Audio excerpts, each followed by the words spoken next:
Olá pessoal, começamos hoje uma nova temporada do Elas em Nós, onde vamos falar sobre Frida Kahlo, uma mulher cheia de força, alegria e resiliência. Que bom ter vocês aqui conosco. Ai, sim, é uma alegria enorme poder voltar para esses nossos encontros, para esse nosso bate-papo, né? Agora com uma figura tão marcante como a Frida. Pessoal, mas antes da gente falar sobre a Frida, a gente queria lembrar vocês que se inscrevam no nosso canal no YouTube, que nos sigam nas redes sociais, Facebook, Instagram. É sempre muito bom ouvir os comentários de vocês, ter vocês conosco e que a gente possa cada vez mais fazer crescer essa linda comunidade que é o Elas em Nós. É verdade, isso que a Marcinha falou é muito importante. A gente gosta demais quando vocês comentam sobre os episódios, fazem perguntas. Então, por favor, não deixem de nos trazer as perguntas, isso, as de dúvidas, participar conosco, os né? comentários, porque esse é um grande espaço de troca. Exatamente. E hoje, então, para fazer o abre-alas dessa nossa terceira temporada, eu trouxe o nosso companheiro inseparável. Quem é ele, né, Lu? Ai, eu não sei, não ouvi falar. Nunca ouvi. Nosso baú o nosso de histórias. famoso baú de histórias. Eu vou tirando, só. pode ser? Pode tirar. Tirei um, mas não é só um, né? A gente tem aqui vários pincéis, né, que fazem alusão a essa magnífica pintora que a Frida foi, né? E esse é um objeto, gente, que eu amo de paixão, que é uma cópia do diário da Frida Kahlo. É maravilhoso. Olha, vocês podem ver, depois a gente mostra um pouquinho mais pra vocês. E através desse diário a gente consegue conhecer um pouquinho mais do interior, dos pensamentos, da alma dessa pessoa fantástica que foi a Frida Kahlo.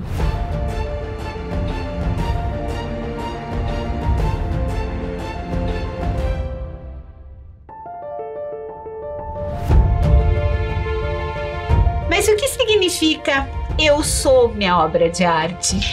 Olha, Lu, eu acho que a Frida, ela vai dar uma grande lição pra gente sobre autoconhecimento, sobre provocar esse diálogo consigo mesmo, olhar para quem se é, né, mergulhar nas próprias sombras. Enfim, a gente vai conversar sobre isso também e poder contar e recontar a sua própria história, rever os seus modos de perceber aquilo que foi vivido e daqui a pouco ir transformando até a sua própria forma de olhar para a vida. A Frida pintava, né? Ela dizia que ela era o assunto sobre o qual ela mais tinha conhecimento e sobre o qual ela mais queria saber, né? O assunto e o objeto. Ela pintava as suas emoções. A musa dela mesma.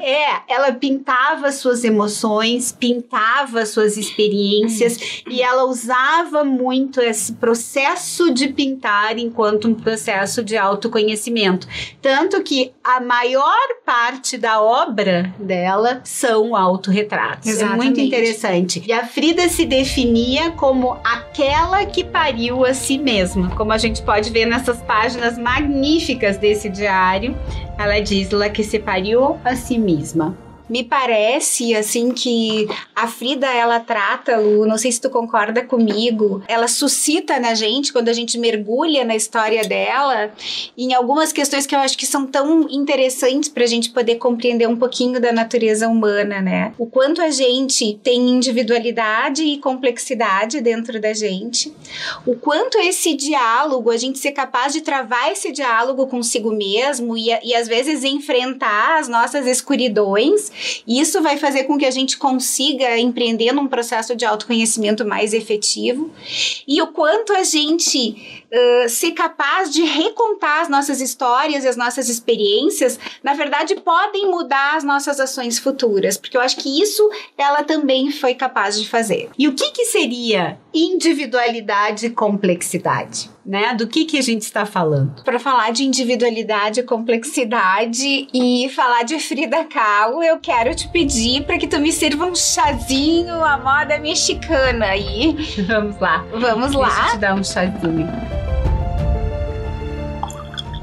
Uma curiosidade para quem tá com a gente, a Frida apreciava tomar chás, tomar água de hibisco, tomar conhaque, tomar tequila, tomar outras bebidinhas assim, de vez em quando uma cerveja, mas também gostava muito de chocolate quente. Frida era uma pessoa de uma complexidade extrema. Para começar, ela era birracial e bicultural. Ela era filha de um pai alemão, filho de imigrantes judeus húngaros que se mudaram para a Alemanha e de uma mãe mexicana. E ela tinha muito orgulho dessa natureza mestiça e bicultural. Ela valorizava muito a cultura mexicana, a cultura popular mexicana, as artes, os objetos, tudo aquilo que era relacionado ao México. Frida também era deficiente. Com 6 anos ela teve poliomielite e ficou 9 meses confinada numa cama. Depois disso, ela teve um problema de desenvolvimento na perna direita e por causa disso foi incentivada a fazer um programa de exercícios para conseguir recuperar a agilidade. O fato de ela ter essa deficiência na perna direita fez com que ela sofresse preconceito das crianças, se sentisse muito sozinha, mas ao mesmo tempo ela foi muito brava. Ela chegou a ser campeã de natação, fazia judô, fazia boxing, subia em árvore, jogava futebol, inclusive fazendo esportes que não eram considerados apropriados para uma mocinha daquela época. Veja que a gente está falando do início do século XX, com 6 anos, ela nasceu em 1907, isso devia ser 1913, né?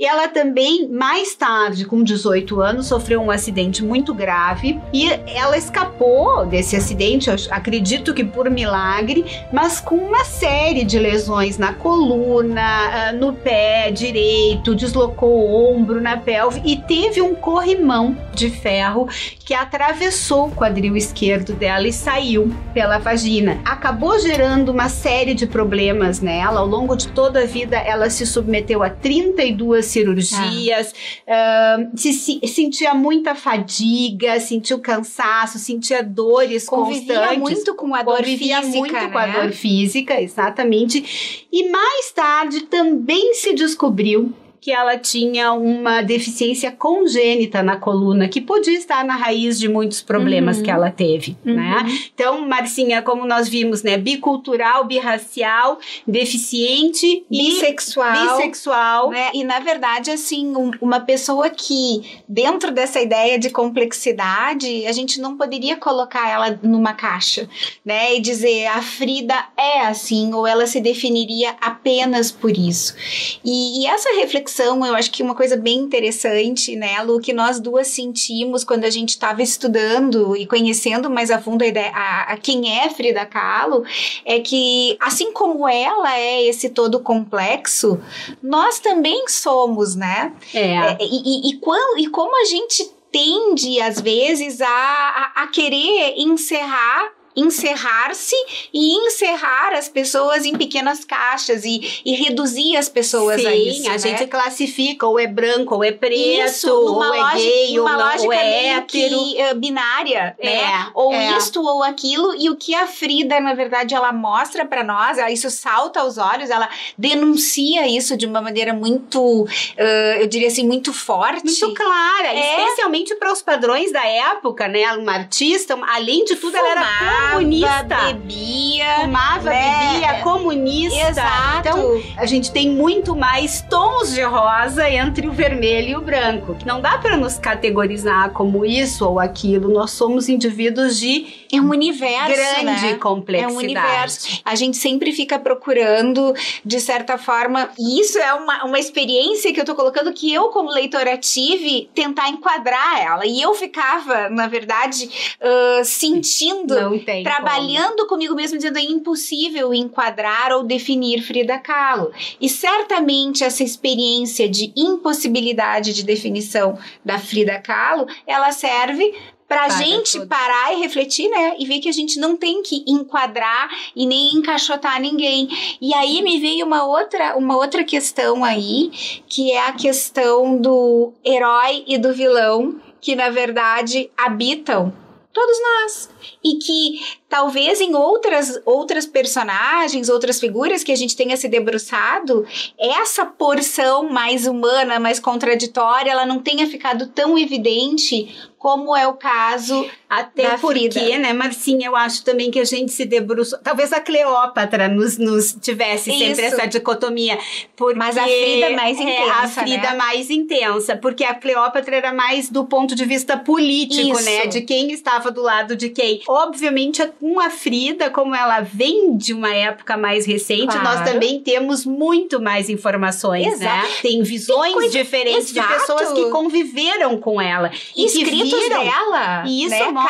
Cartas, e não é interessante, além das cartas, e essas visões de cada uma dessas pessoas mostra como também elas mudavam. A mesma situação é vista de uma forma diferente por pessoas diferentes. E isso revela muito sobre a nossa complexidade. Sobre a nossa complexidade, sobre a diversidade de facetas que a gente tem e, aliás, sobre esse universo enorme que cada um é e que se tem a descobrir sobre si mesmo, né? E isso eu acho que ela foi uma pessoa que teve a coragem de fazer a incursão dentro de si, né? Que é uma viagem que, na verdade, muitos de nós, e a gente pode se incluir dentro disso, acaba, por vezes, em situações determinadas, por fugir dessa incursão. Disso a Frida não pode ser acusada. Ela sempre tentou fazer incursões para dentro de si. Uma coisa que é interessante quando a gente fala em complexidade e individualidade é o quanto a Frida construiu e explorou a sua própria individualidade, o quanto ela fez questão de se destacar e de mostrar essa individualidade. Então a gente começa... Bom, eles tinham uma pendência, tanto ela como o Diego Rivera, o marido, para o teatral, né? Sim. Eles tinham essa... Algo bastante performático, até porque né? talvez como artistas... eu vou trazer, assim, alguns exemplos, né? Por exemplo, quando ela casou, a foto do vestido de casamento dela, ela contou uma história de que ela teria tomado aquele vestido emprestado de uma empregada índia. Mas eu assisti uma palestra muito interessante, o Museum of Fine Arts de Boston fez um estudo, né, sobre essa foto e sobre os tecidos existentes da época e também comparou com os uniformes que as empregadas usavam e mostrou, né, fazendo essas comparações, que esses uniformes eram muito simples e que muito provavelmente ela não teria, isso era uma história que ela contou, ela não teria tomado emprestada de alguém, mas que ela teria mandado fazer, porque eles fizeram um levantamento dos tecidos disponíveis da época e o tecido que ela usa nessa foto, né, do casamento é um tecido que é similar àqueles que existiam na época. Então tudo leva a crer que ela mandou fazer um vestido, mas é um vestido completamente diferenciado, não é um padrão usado pelas noivas e nesta foto ela está inclusive com o seu cigarro, né, inseparável, o que mostra que ela fez questão,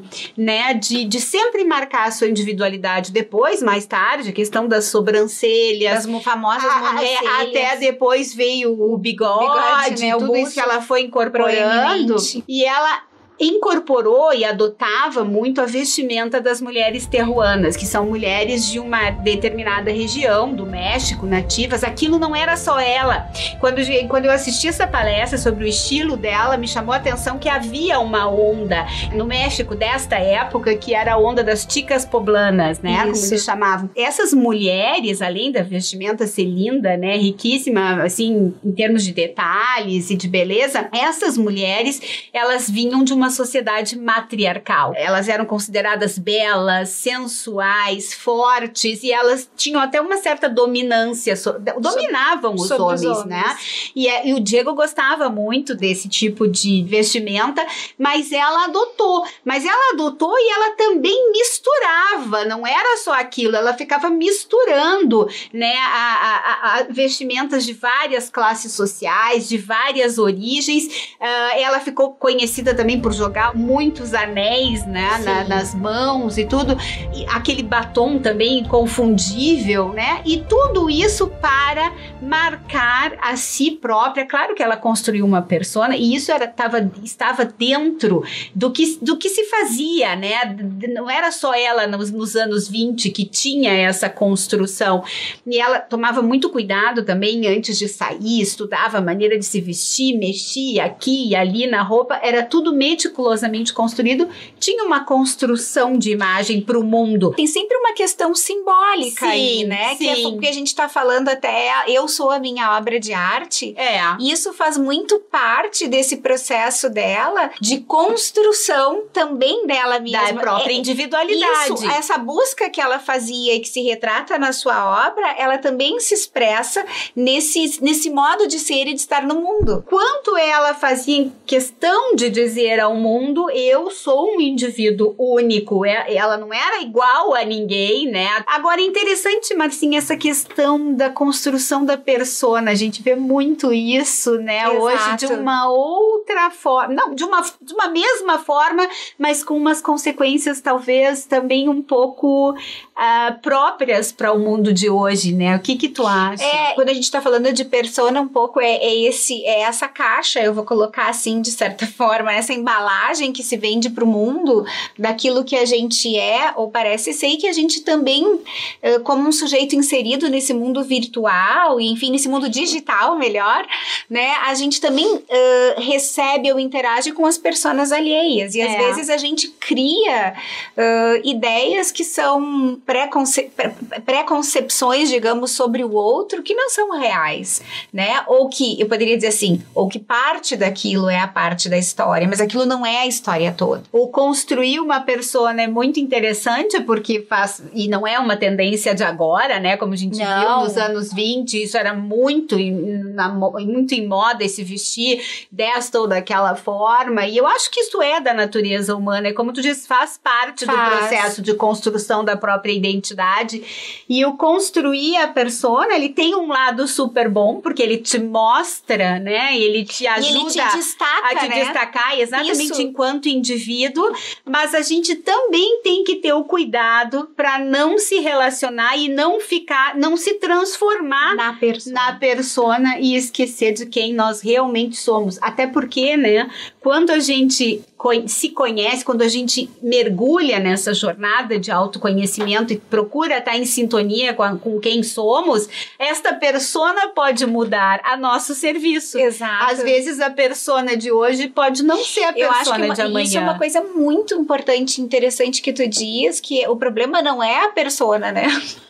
O problema é o lugar onde está a persona, né? A serviço de quem? Quer dizer, eu como indivíduo não posso estar a serviço da persona que eu criei, né? Ou que eu criei, ou que eu de certa forma copiei. Acho que a Frida, ela era muito interessante, porque ela viveu fora, viveu nos Estados Unidos, e ela não enfraqueceu esta persona que ela construiu, né? Ela mesmo lá, ela poderia. Ai, deixa eu ver como é que as mulheres, que as mulheres americanas, e tava lá com os Rockefeller, com todo mundo, com a mais alta roda da sociedade. No entanto, ela manteve, né, a sua identidade, quer dizer, por isso que é muito interessante, né? Ela construiu a sua própria obra de arte, sim, porque ela tinham coisas que tinham a ver com o processo de individuação dela mesmo, das quais ela não abria mão. É verdade. Né? E essa identidade terruana fazia muito parte da mulher que ela era e das lutas que ela incorporou ao longo da vida. Talvez nem ela soubesse do quanto isso poderia significar quando ela começou a fazer isso. O que faz a diferença nisso? Uma coisa que tu já falaste é a profunda jornada de autoconhecimento, né? É verdade. É esse processo que a gente vê no diário, que a gente vê nas pinturas. É um processo... Nas cartas. Escrever é um processo contínuo, é uma jornada contínua um mergulho contínuo no seu interior para se encontrar consigo mesmo cada vez mais, se entender melhor. Essa frase que ela traz, que ela diz e que tu disse hoje no início, né, dessa nossa conversa, de que eu sou aquela que paria a mim mesma, né, é uma frase muito emblemática para mim e que eu acho que poderia ser uma espécie de lema para todos nós, assim. Isso é uma das questões que eu acho que a Frida nos ensina, porque de alguma forma todos nós temos que ser capazes de parir a nós mesmos, né? De parir e de nos... de nascer, de parir a nós mesmos e de construir a nós mesmos como a nossa própria obra de arte. Exato. Né? E isso, como ela fazia. E isso implica, assim, momentos mais dolorosos, momentos de celebração, momentos de alegria, momentos de tristeza, momentos de luto, momentos de euforia, mas é que tudo isso cabe dentro desse conjunto que é o humano. Né? E às vezes a gente quer afastar essas coisas que tem o outro polo, né? A gente quer negar, não, até uma reflexão que eu acho interessante da gente fazer aqui, a gente vive muito, né, nessas redes sociais, hoje você tem que pensar positivo, você tem que... A positividade tóxica, né? Exatamente, que é algo que, na verdade, isso é uma questão que eu tô trazendo aqui, né, Lu, a gente tá conversando, mas que nos afasta do processo de crescimento. Porque, na verdade, você tem que ter um equilíbrio nisso, e a Frida, na minha visão, eu não posso dizer que ela foi necessariamente um ícone do equilíbrio em relação a isso, mas ela não tinha medo de mergulhar na própria escuridão. E você só vai descobrir a luz quando você reconhece a sua escuridão. E isso é uma coisa muito interessante da complexidade, né? É o fato de nós conseguirmos olhar para todas as nossas facetas, inclusive para as nossas contradições. E esse olhar da gente para as nossas contradições tem que vir sem medo, porque às vezes num momento essas contradições acontecem ao mesmo tempo, às vezes, e às vezes a gente vai também mudando, né, ao longo da vida. E a gente fica fazendo sempre essa ponte em relação, né, ao que essas mulheres, no caso da Frida, podem nos ensinar, nos ensinar, e fugir dessa realidade, que é uma realidade. Quantas vezes a gente tende a não assumir a nossa contradição quando um outro nos aponta ou tal, a gente sempre tende a se defender. E, na verdade, o nosso universo, o humano, é contraditório. E ele é rico por isso também. Porque é complexo. Exato. E é muito interessante quando a gente consegue aceitar as nossas próprias contradições, que a gente consegue se relacionar com o outro com as suas contradições. Isso é autoconhecimento, e eu acho que eu ia dizer assim, que só quando a gente consegue descobrir e se relacionar bem com as nossas contradições e aceitar as contradições do outro, que a gente de fato vai construir uma verdadeira obra de arte de si mesmo. Senão a gente vai ser, eu vou usar uma metáfora aqui, a gente vai ser uma reprodução, né, dessas que são vendidas aí. Que já vem em pacote pronto. Isso, que eu acho que é essa ideia da persona que a gente falou. Né? O que a gente tem hoje muito é essa necessidade de todo mundo ser embalado. 900 Mona Lisas por aí, né? Eu tô brincando. Nada, eu adoro a Mona Lisa, diga-se de passagem. Eu também. Mas, na verdade, a Mona Lisa era a Mona Lisa, né? Agora a Márcia, a Luciane, e a Frida Kahlo, Então, essa coisa, né, da autenticidade também, que eu acho que é uma marca muito importante que ela tinha. Ela nos ensina, eu acho, a coragem de assumir todas as nossas facetas. E de assumir que se tá no percurso. E de assumir que somos indivíduos. Isso, em movimento. Em constante movimento. Essa ideia do percurso é uma coisa interessante, né? Porque, na verdade, assim, eu sou um sujeito em movimento, em percurso, me autodescobrindo. Isso aí, ao longo de toda uma vida. Minha existência. O movimento do percurso nos faz pensar justamente sobre a capacidade que ela tinha de contar e recontar a própria história. Exato. Né? É Sim. muito interessante quando a gente pensa, ela era uma empolgada pela Revolução Mexicana. Então, aliás, dizem que ela era, a gente nunca vê nas fotos, né? Ela tá sempre séria, eu acho que ela tem tem a ver com extremamente alegre. com a alegoria que ela faz, assim, aquele olhar marcante, tudo, né? Mas ela era, em todas as referências que a gente leu, bastante alegre, uma pessoa, uma casa cheia, uma né? casa cheia, espirituosa. Falam muito do riso dela, Exato. né? Que o riso dela chegava a ecoar de forma tipo a cair coisa. Né? Tipo as nossas gargalhadas quando a gente dá. Eu acho que devia ser assim. Como ela era uma empolgada, uma revolucionária, uma encantada pela Revolução Mexicana, que para ela simbolizava o México moderno, a mudança, ela nasceu em 6 de julho de 1907. Mas o que ela disse? Ela dizia para todo mundo que ela tinha nascido em 1910. Que foi o ano da Revolução. O ano da Revolução Mexicana. Uma outra coisa super interessante, ela e o Diego contam como eles se conheceram. Cada um conta uma história diferente. Então, e às vezes o Diego conta 3 ou 4 diferentes das próprias que ele contou. Então, claro que a gente usa esses exemplos, né? Ela levou isso muito para um plano concreto, o recontar, o contar as histórias.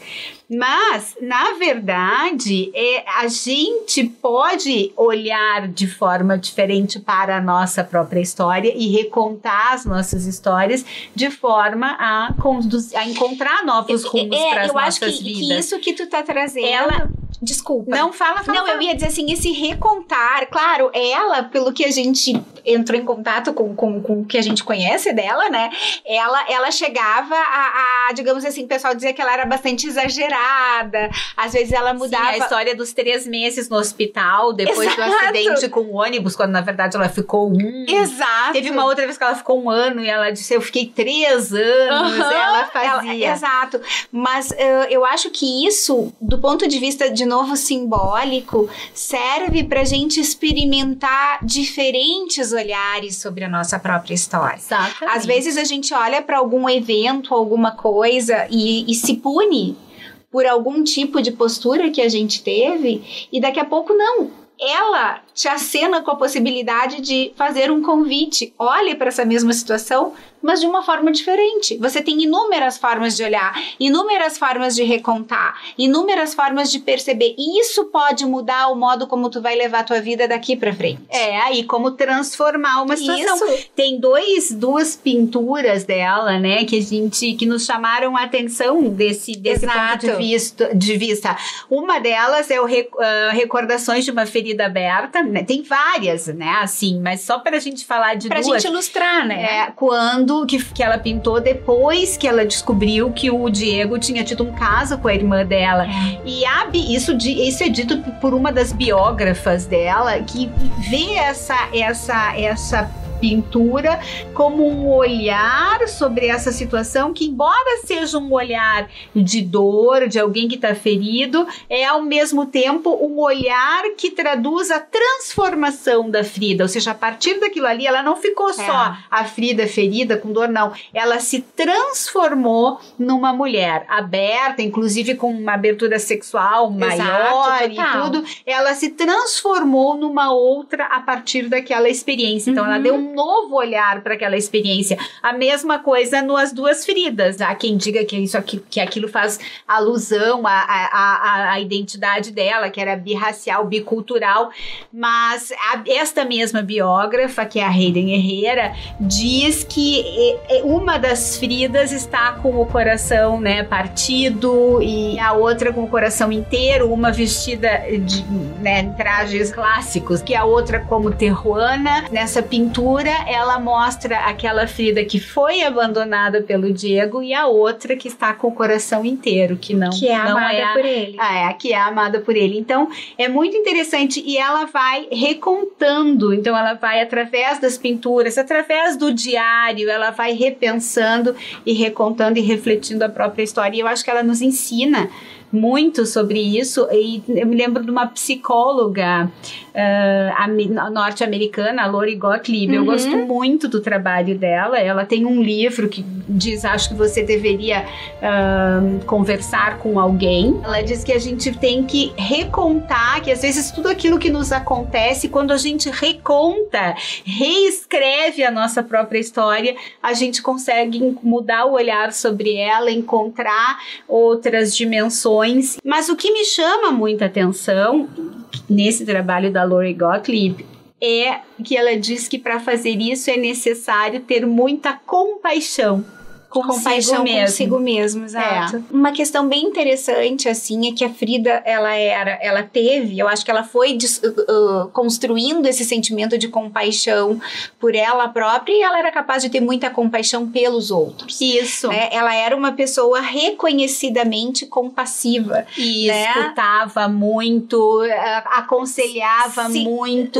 Acolhia, muito acolhedora. Uma pessoa muito acolhedora. E, inclusive, com as pessoas mais humildes, assim, que poderiam fazer parte da vida dela, né? Eram os mendigos, eram a moça que vendia as balinhas, quer dizer, então eram muitas pessoas, digamos assim, que não ocupavam naquele momento, digamos, um lugar de protagonismo, né, na vida dela, necessariamente, mas que ela tinha, né, toda uma dedicação, um cuidado, e eram pessoas que reconheciam o grande ser humano que ela era nesse sentido, né?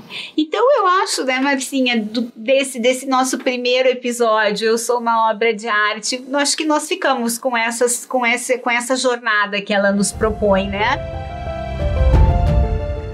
De entender que nós somos indivíduos extremamente complexos, nós e os outros, e que eu acho muito difícil colocar todo mundo em caixas, e a gente não ter medo da nossa individualidade, das nossas contradições, dos nossos lados escuros e também dos outros, né? Claro que, obviamente, as escolhas de estar ou não estar com alguém, de se relacionar ou não relacionar com alguém, são escolhas que vão além disso, mas de poder perceber sem medo e fazer uma jornada profunda de autoconhecimento, né? Nunca deixar de fazer essa jornada, não se transformar nas nossas personas, mas deixar que as nossas personas estejam a serviço de nós, de quem, né? a gente de quem realmente nós realmente somos, e ter a capacidade de olhar com compaixão para as nossas histórias e também para as histórias dos outros, e a partir daí conseguir, né, se for o caso, encontrar novos rumos, encontrar novas formas de viver que nos tragam mais felicidade, mais satisfação. Não se encaixe, se expanda e se liberte, né? Eu acho que essas também são mensagens, né, complementando, assim, que são ensinamentos ou lições que nós podemos, nesse primeiro momento, né, trazer para nós duas e trazer para você que nos assiste, nos acompanha e que também tem o interesse de aprender com essas grandes mulheres, né, que viveram antes de nós e que tem muitas lições, sim, a nos ensinar. Então a gente vai dando um tchau por aqui, vamos encerrando o nosso primeiro episódio. Não deixe de se inscrever no nosso canal e não deixe de voltar a nos encontrar para o segundo episódio da Frida Kahlo. E o segundo episódio, ele vai tratar de um tema muito interessante, né, que é o tema do amor. Amar, amor, a morte. Frida e os relacionamentos afetivos. Vem com a gente. Tchau! Tchau!